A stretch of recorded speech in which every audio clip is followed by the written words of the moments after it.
Si Berlin m'était compté. Une statue dans la rue qui longe la gare aérienne Friedrichstraße à Berlin. Deux groupes d'enfants se tournent le dos. Les uns bien habillés et fiers, la valise faite, marchent d'un pas décidé. Les autres, plus dépareillés, semblent hésitants, un brassard au bras. La valise est ouverte et une poupée, un baigneur symbole de l'enfance, est disloquée. La statue se nomme « Train vers la vie, train vers la mort ».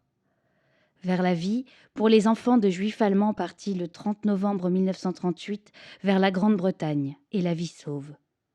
À Londres, une statue identique les attend à la gare de Liverpool Street, mais aussi à Vienne et à Gdansk. En tout, plus de 10 000 enfants seront sauvés. Vers la mort, pour ces enfants qui s'en iront plus tard vers les camps de concentration et dont il ne reste que la mémoire. Le curieux qui s'arrête devant ce monument peut lire sur les murs de la gare que la Reichsbahn, chemin de fer allemand, facturait à la communauté juive ce transport à hauteur de 4 Pfennig pour les adultes et 2 Pfennig pour les enfants. À Berlin, même les gares semblent ne jamais vouloir oublier cette histoire. Des traces de balles sur les monuments, jusqu'aux graffitis russes dans les caves du Reichstag, tout ici rappelle ce passé.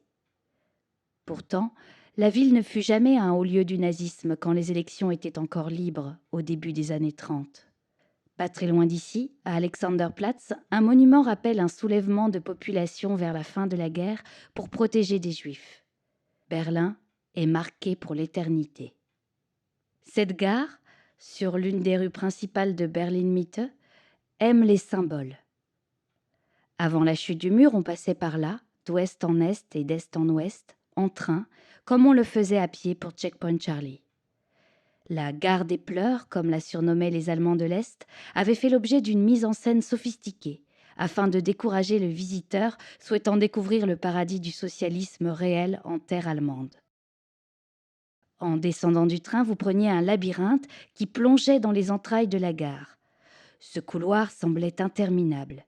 Vous entriez alors dans une guérite dont la porte se fermait d'un bruit électrique. En face de vous, une autre porte close et vous surplombant, une large vitre. Là, un Vopo, Volkspolizei pour police du peuple, inspectait longuement, très longuement, vos papiers. Au bout de ce temps interminable et mis en scène, vous entendiez le bruit sourd d'un tampon. La porte en face s'ouvrait enfin avec ce même bruit électrique. Pour l'adolescent de 18 ans qui découvrait Berlin-Est, ces souvenirs sont toujours présents, 40 ans plus tard. Bienvenue en République démocratique allemande, et non pas d'Allemagne, au contraire de la grande sœur de l'Ouest qui, en conservant le nom, assumait l'histoire. Ici, on est du côté des résistants, des antifascistes, comme l'aurait dit en 1945 en France le parti des fusillés. Berlin a été, est et restera une île.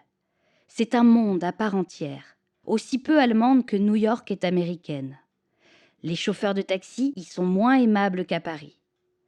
La première fois que vous entrez dans une boutique, vous savez que vous êtes à peine toléré.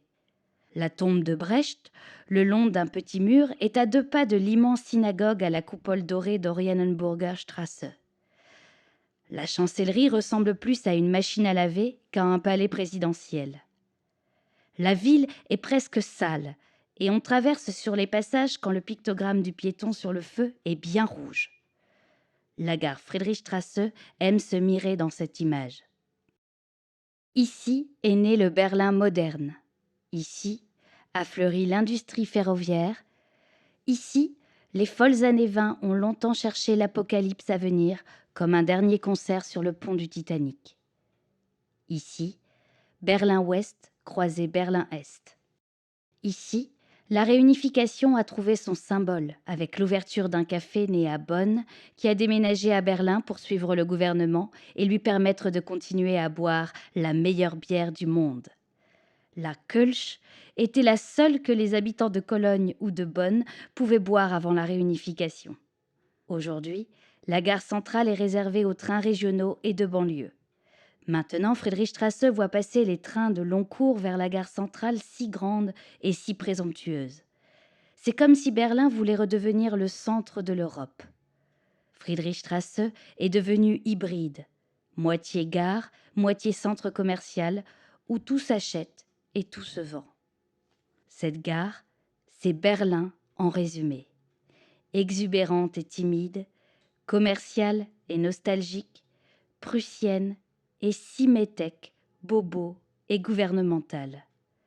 Bienvenue à Friedrichstrasse, dont l'histoire est un résumé de celle de Berlin. Pauvre mais sexy, comme le disait son ancien maire homosexuel.